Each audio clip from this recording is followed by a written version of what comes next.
Hello दोस्तों।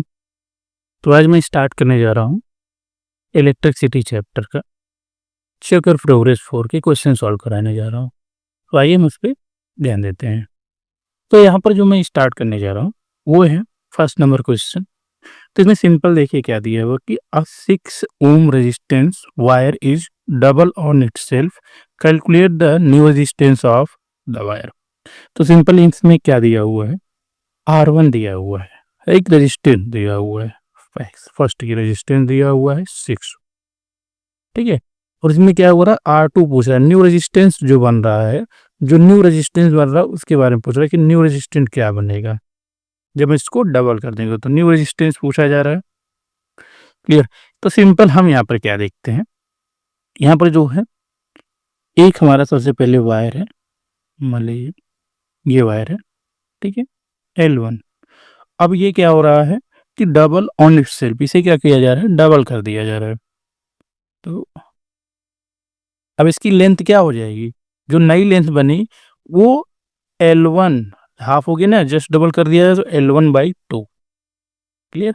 और जहां पर ये जो एरिया है ये A1 था और यहाँ क्या हो गया 2A1, इसका एरिया हो गया, मतलब जो A2 बना है वो 2A1 बना है और जो L2 बना है।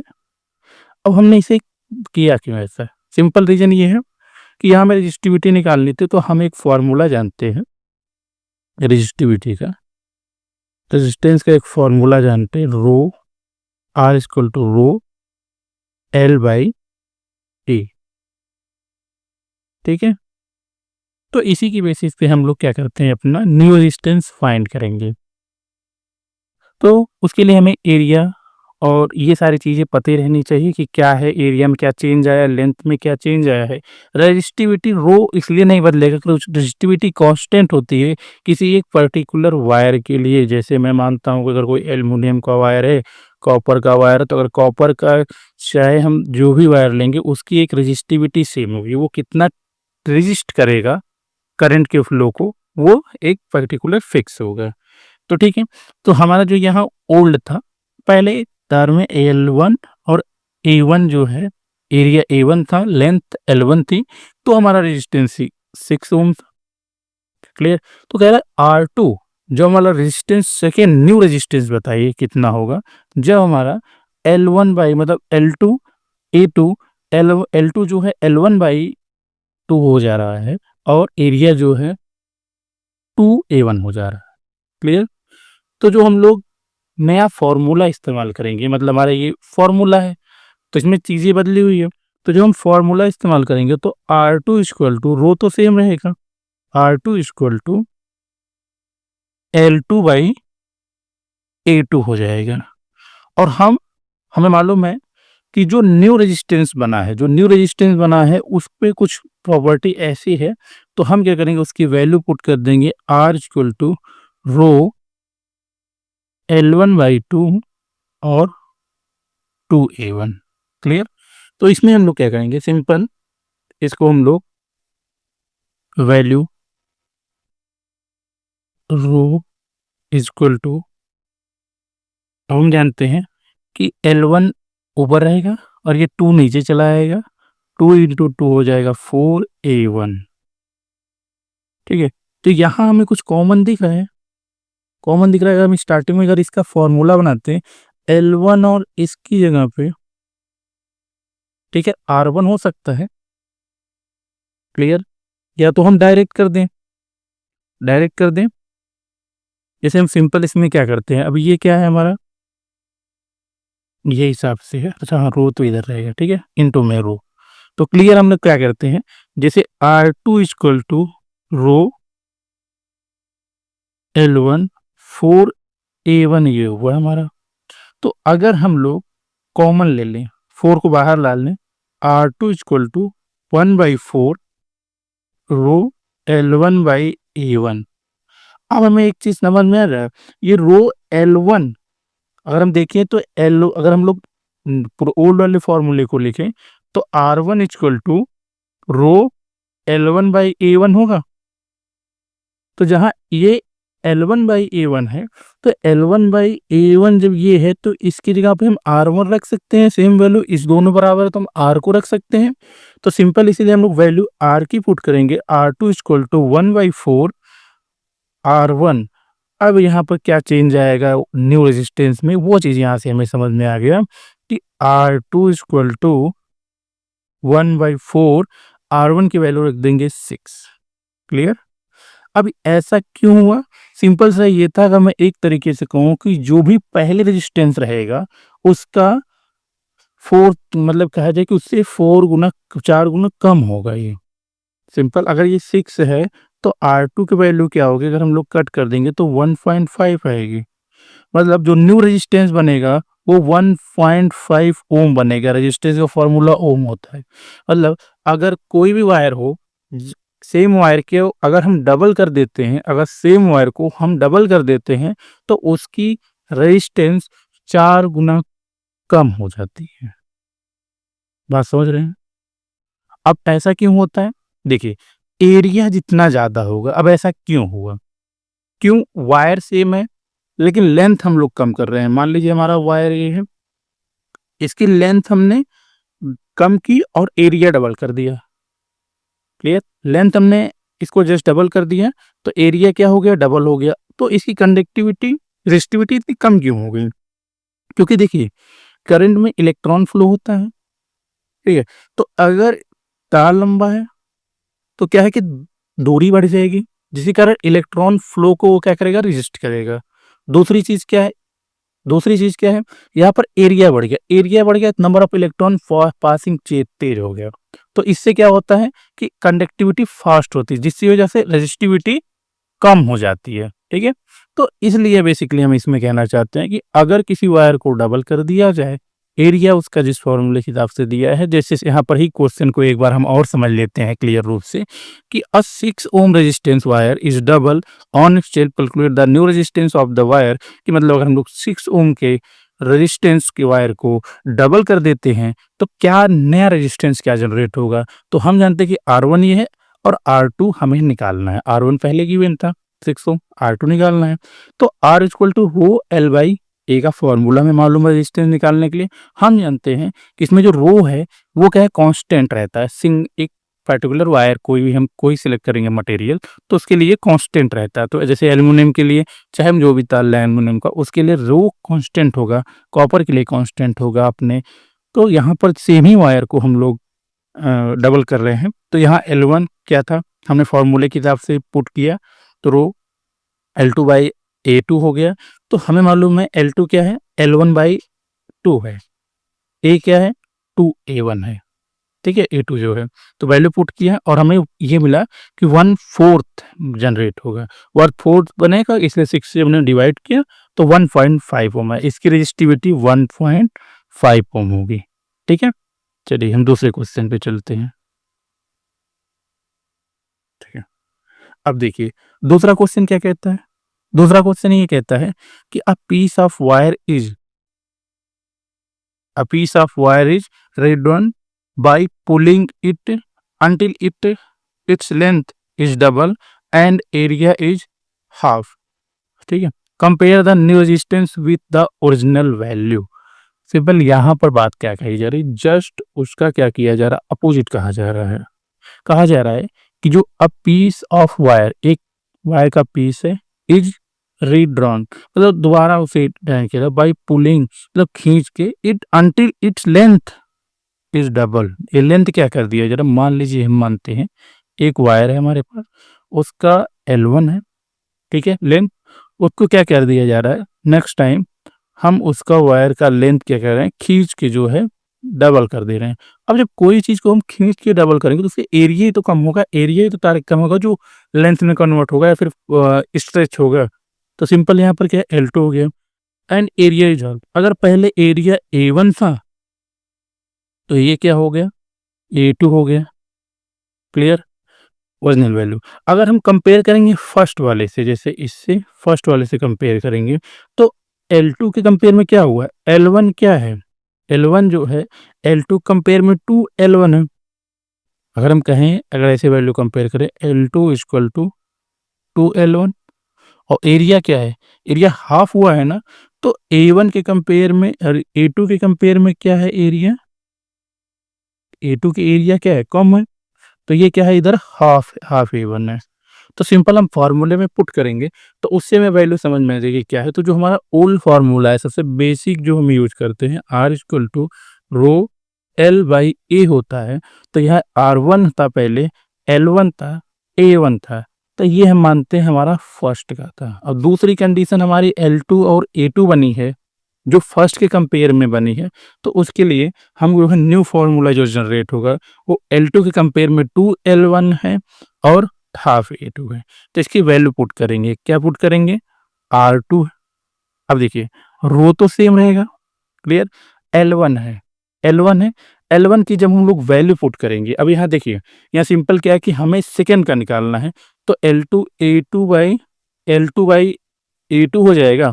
और अगर जब हम लोग R2 की L2 वैल्यू पुट करेंगे तो L2 बराबर क्या होता है, 2L1 होता है, क्योंकि हम कंपेयर कर रहे हैं फर्स्ट वाले। तो फर्स्ट में मालूम है L1 है इसका लेंथ, और एरिया क्या है वो A1 बाई 2 है। तो यहाँ आप जानते हैं सिंपली ये क्या चला जाएगा, ऊपर चला जाएगा, जिसकी वजह से ये rho two into two 4L1 by A1 हो जाएगा। और हमने आपसे अभी कहा है कि हम लोग क्या करेंगे, कॉमन ले लेंगे, तो R2 इक्वल टू 4 कॉमन हो जाएगा, रो L1 बाई A1। तो कंपेयर कर पा रहे हैं ये L1 बाई A1 यहाँ है रो के साथ, तो अगर हम सेम है, सेम वैल्यू है, तो हम क्या करेंगे, R2 इक्वल टू 4 R1 कर सकते हैं। तो हम ये कह सकते हैं कि हमारा जो है, अगर हम किसी वायर को पुल करके, ये अगर किसी भी वायर को हम पुल करके अगर उसका लेंथ डबल कर दे रहे हैं और एरिया हाफ हो जा रहा है, तो उसके कंपेयर में जो रेजिस्टेंस पहले थी उस वायर की, वो रेजिस्टेंस बढ़ के 4 गुना हो जाएगी, ठीक है, 4 टाइम्स ग्रेटर हो जाएगी compare to previous time. Okay, ठीक है।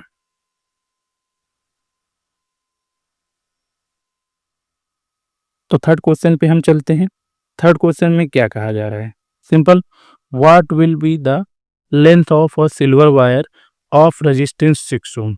ओके, यहाँ पर क्या कहा जा रहा है, ये जी L1 क्या होगा, ठीक है, what will be the length of silver, कह रहे हैं सिल्वर मतलब सिल्वर वायर का लेंथ क्या होगा, ठीक है, ओके, और रेजिस्टेंस जो है इसका 6 ओम है, क्लियर।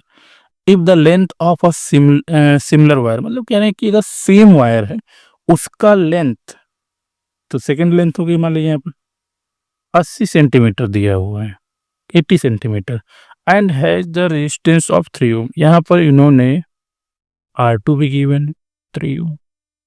इन्होंने सिंपल कहा है कि सिल्वर वायर है, बहुत जगह सिल्वर वायर है, सेम वायर है। तो इनका कहना है कि यदि हमें L1 नहीं मालूम है, ठीक है, पहले लेंथ क्या थी उस वायर की हमें नहीं मालूम है, दोबारा उसका रेजिस्टेंस में मालूम है 6 ओम है, ठीक है, L2 मालूम है हमें कि L2 80 सेंटीमीटर है, उस समय हमारा जो है रेजिस्टेंस वो 3 ओम है। तो पहले क्या रहा होगा रेजिस्टेंस, तो देखिए यहाँ पर क्या होगा, सिंपल हम जाते हैं कि बोथ, वो जगह क्या है, बोथ से जो दोनों है, दोनों में हमारा रो सेम रहेगा, क्यों, रेजिस्टिविटी सेम रहेगी, क्योंकि हमारा वायर सेम है, सिल्वर, क्लियर, सिल्वर सेम है। तो हम एक चीज कह सकते हैं, जब हमारा वायर सेम है, सिल्वर सेम है, तो हम ये कह सकते हैं कि आर डायरेक्टली प्रोपोर्शनल होगा एल की, और आर इनवर्सली प्रोपोर्शनल होगा ए की, क्लियर। तो देखिए हम यहाँ पर क्या करते हैं, देखिए सिंपल हम लोग क्या करेंगे, जब ये कंपेयर आपस में है तो हम क्या करेंगे, दोनों का अलग अलग फार्मूला बनाते हैं और कॉमन देखते हैं। लेकिन यहाँ पर जो हम लोग करेंगे, हम जानते हैं कि R1 L1 equal to R2 L2। अब आप सोचेंगे ये हम क्यों इस्तेमाल कर रहे हैं, देखिए हमारा सिंपल जो फार्मूला होता है वो R equal to rho L by A होता है, क्लियर। तो हमें यहाँ क्या है, ठीक है, तो एल बाई ए, तो यहाँ पर हमारा क्या है, एरिया से यहाँ पर डिपेंड नहीं, एरिया यहाँ पर नहीं, ये एरिया क्या है, एरिया उन्होंने सेम वायर, इन्होंने यहाँ पर बोला है कि सिमिलर वायर। तो जब हम सेम वायर ले रहे हैं तो फिर जब एरिया हमारा कांस्टेंट होता है ना, तो उसमें क्या होती है, वैल्यू चेंज नहीं होती। अगर हम एरिया यहाँ कांस्टेंट रखेंगे तो वैल्यू हमारी क्या है, चेंज नहीं दिखाएगी वहाँ पर। क्लियर। अगर हम चाहे 1 सेंटीमीटर वायर को लिए, 1 centimetre cross section area wire को लिए हैं, चाहे 10 सेंटीमीटर क्रॉस सेक्शन एरिया के लिए, उसकी रेजिस्टिविटी सेम रहेगी। क्लियर। कहने का मतलब है, ये लेंथ की बात, अगर ये 1 सेंटीमीटर का है और ये 10 सेंटीमीटर का है तो लेंथ सेम होगी, इसका एरिया सेम है तो इसका रो भी सेम होगा, तो चेंज नहीं होगा। रो तो मेटेलिक प्रॉपर्टी है, लेकिन अगर एरिया हम चेंज नहीं करते हैं, सिमिलर वायर लेते हैं, तो एरिया से फिर रेजिस्टेंस का कोई इफेक्ट नहीं होता है। यदि हम इसे डबल एरिया कर देंगे इसका तो रेजिस्टेंस को इफेक्ट करेगा, लेकिन हम एरिया सेम रखे हैं क्योंकि दोनों में एरिया सेम है, R1 में भी एरिया सेम है, R2 में भी एरिया सेम है, इसलिए यहाँ पर हमारा ए और एरिया, यहाँ पर हमें एरिया जो है सेम मिला है।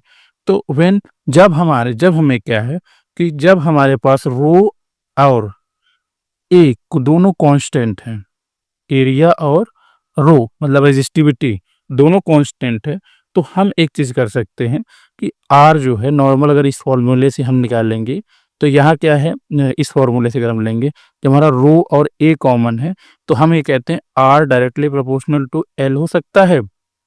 क्लियर।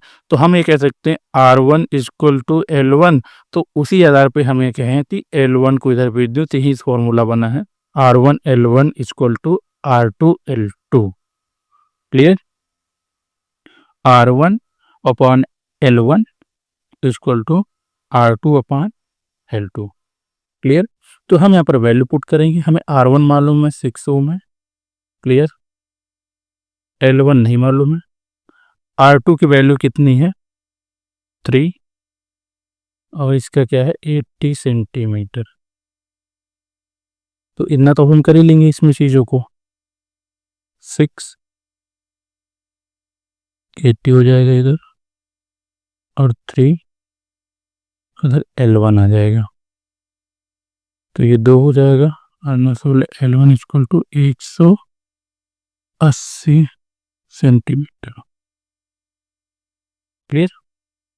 मतलब यहाँ पर जो पहले तार की लंबाई होगी या लेंथ होगी, जो फर्स्ट वायर की लेंथ होगी, जो पहले वायर की लेंथ रही होगी, वो क्या है 180 सेंटीमीटर है। बात थोड़ा समझ पाए यहाँ पर। अगर यहाँ पर कोई कंफ्यूजन हो तो एक बार मैं इसको फिर से समझा देता हूँ। देखिए सिंपल यहाँ पर क्या है, हमें एक तार गिवन था जिसका हमें लेंथ नहीं बताया गया था। लेंथ जो है क्या है, उसका जो है रजिस्टिविटी 6 ओम है। अगर वो L2 है, मतलब जब उसका लेंथ 80 सेंटीमीटर हो तो उसकी रजिस्टिविटी 3 ओम है। तो उसका जो है हमें L1 ज्ञात करना था। तो सिंपल जब हम जानते हैं कि बोथ, जब मतलब हमारे में दोनों में क्या है, मटेरियल सेम है, सिल्वर है, तो हमारे में रेजिस्टिविटी का कोई चेंज नहीं होगा। रेजिस्टिविटी क्या होगी, कांस्टेंट होगी, चेंज नहीं होगी। क्लियर। फिर क्या है, जब हमारा एरिया नहीं चेंज, इन्होंने क्या किया है ऑफ अ सिमिलर वायर, वही उसी वायर को, सेम वायर है बस लेंथ हमने बड़ा किया। ऐसा नहीं कि हम उसको पुल करके, वहां पर पीछे क्या इस्तेमाल था, हमने उसको स्ट्रेच करके बड़ा किया है, खींच के बड़ा किया है। ठीक है, उसको फ्लेक्सिबल हमने मोड़ के डबल कर दिया नहीं। यहाँ पर क्या है, वायर सिमिलर है लेकिन हमने बस वायर बड़ा चूज किया। पहले छोटा वायर था हमारे पास, ठीक है L1, बाद में उन्हें बड़ा वायर लिया है L2, बड़ा या छोटा जो भी हो तो कंपेयरमेंट निकालने के लिए। तो L1 पहले था, बाद में हमारे पास L2 है। तो L2 की रजिस्टिविटी ये है, तो L1 की मतलब रेजिस्टेंस ये है, तो L1 की रेजिस्टेंस क्या होगा, तो वही निकालना। तो हम जानते हैं कि R equal to rho L by A होता है। तो हम जानते हैं रो और ए अगर कांस्टेंट होगा, रो और ए अगर कांस्टेंट होगा तो R directly proportional to L हो जाएगा। तो हम जानते हैं R1 इक्वल टू L1, तो इसीलिए हमारे पास जो फॉर्मूला था R1 L1 equal to R2 L2, मतलब एक मालूम रहेगा, दूसरे 3 मालूम रहेगा, एक नहीं मालूम है, तो एक को निकाला जा सकता है। तो L1 नहीं मालूम था, कि कंपेरिजन में हम जो है 180 सेंटीमीटर जो है इसकी कंपेरिजन में आंसर निकला है। ठीक है, ओके। तो चलते हैं आपके फोर्थ क्वेश्चन पे। फोर्थ क्वेश्चन क्या कहते हैं, फोर्थ क्वेश्चन ये कह रहा है अ कंडक्टर ऑफ 60, अब एक कंडक्टर है ऑफ लेंथ 60 मीटर, अब क्या है L1 65 सेंटीमीटर, क्लियर। अब जो है क्या रेजिस्टेंस ऑफ 4 ओम, R1 क्या है 4 ओम है, clear. Calculate the resistance of same conductor, okay, of length, तो L2 क्या है 260 है और R2 निकालना है, क्लियर। तो यहाँ पर भी देखिए कुछ सिमिलर पीसेस ऐसा ही क्वेश्चन, कंडक्टर है मतलब कंडक्टर ही कंडक्टिविटी करता है ज़्यादातर, ठीक है, मोस्टली। तो कंडक्टर इस्तेमाल है, कंडक्टर है वो 65 सेंटीमीटर का है और उसकी रेजिस्टेंस क्या है 4 ओम है। तो कह रहे हैं calculate the resistance of the same conductor, वही कंडक्टर है लेकिन उसमें क्या करना है, सेम कंडक्टर है लेकिन उसकी लेंथ क्या है, दूसरा कंडक्टर है उसकी लेंथ क्या है, सेम मटेरियल है सेम चीज़ है 260 सेंटीमीटर है, तो उसका कितना ओम रेजिस्टेंस होगा। तो हम जानते हैं R equal to rho L by A होता है, क्लियर। तो ए यहाँ पर कांस्टेंट, क्योंकि अगर 1 सेंटीमीटर का दोनों एरिया पे कुछ बात नहीं कही है कि हम उसी को कर रहे हैं, क्या है ये सेम मटेरियल इस्तेमाल करने के, उसको डबल या उसको फोल्ड करके नहीं इस्तेमाल करें, हम नया ही चूज कर रहे हैं, एरिया सिमिलर रख रहे हैं, ये चीज़। तो एरिया जब सेम है और रो सेम है क्योंकि हमारे पास मटेरियल सेम है, सेम कंडक्टर इस्तेमाल हो रहा है, तो हम जानते हैं R directly proportional to L हो जा रहा है। तो प्रीवियस फॉर्मूला वही है L1 R1 equal to L2 R2, clear. लेकिन हमें इसमें ऐसे रखना पड़ेगा क्योंकि हम जो है ये R इक्वल टू एल है, तो इसको हम इधर लाएंगे तो ये नीचे लाना है, ठीक है ना। तो इसको हम लोग करेंगे R1 equal to L1 equal to R2 by L2, clear. तो सिंपल हम इसमें क्या करेंगे, वैल्यू पुट करेंगे, R1 मालूम है 4 ओम, L1 क्या है 65 प्लस R2 हमें निकालना है, L2 क्या है 260 सेंटीमीटर। हम वैल्यू देखिए, यूनिट को रखने का नहीं मतलब क्या इजीली आप सॉल्व कर, लेकिन अगर यूनिट को भी रख के करेंगे तो सिंपल क्या होगा, आप जानते हैं कि R2 इक्वल टू 4 ओम है इंटू 260 सेंटीमीटर है और ये 65 सेंटीमीटर है। तो आप जानते हैं सेंटीमीटर सेंटीमीटर कट गया तो क्या बचेगा हमारे पास, ओम ही बचेगा। तो हमें पास क्या है लास्ट में ओम ही आना है, ठीक है। तो 65 है यहाँ, तो हम जानते हैं इसको अगर वैल्यू को हम अगर कट करेंगे तो सिंपल क्या हो जाएगा, अगर 65 से कट करेंगे तो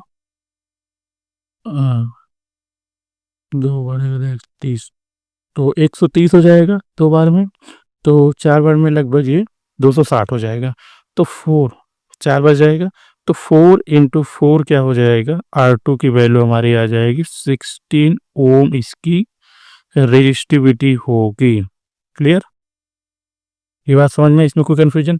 सिंपल इन्होंने क्या क्या है यहाँ पर सेम कंडक्टर रखा था जिसकी वजह से उसकी लेंथ क्या है 65 centimetre, has a resistance of 4 ohm, calculate the resistance of the same conductor of length 260 centimetre. यहाँ पर इन्होंने L1 दिया है कि लेंथ क्या है इस वायर की और रेजिस्टेंस क्या, सेम वायर का क्या कर रहे हैं, सेम वायर को ही उन्होंने दोबारा लिया और इसमें पर लेंथ लेंथ चेंज है, एरिया नहीं चेंज किया, मतलब वायर ही सेम है। मतलब कहा जाएगा अगर मैं ये पेन है इसको यहाँ से काट के एक लेके जाऊँ इतना बड़ा और पूरा लेके जाऊँ तो ये सेम है, लेकिन हम अगर इसी को स्ट्रेच करके बड़ा करेंगे तो इसके एरिया पे इफेक्ट पड़ेगा, या इसको मोड़ के इसको डबल कर देंगे, आधा करेंगे तो इसके एरिया पे इफेक्ट पड़ेगा, लेकिन हम इसको कट करके अलग कर देंगे तो इसके एरिया पे इफेक्ट नहीं पड़ेगा लेंथ पे, लेकिन ठीक है, ये चीज़ समझ में आई। और ठीक है, ओके।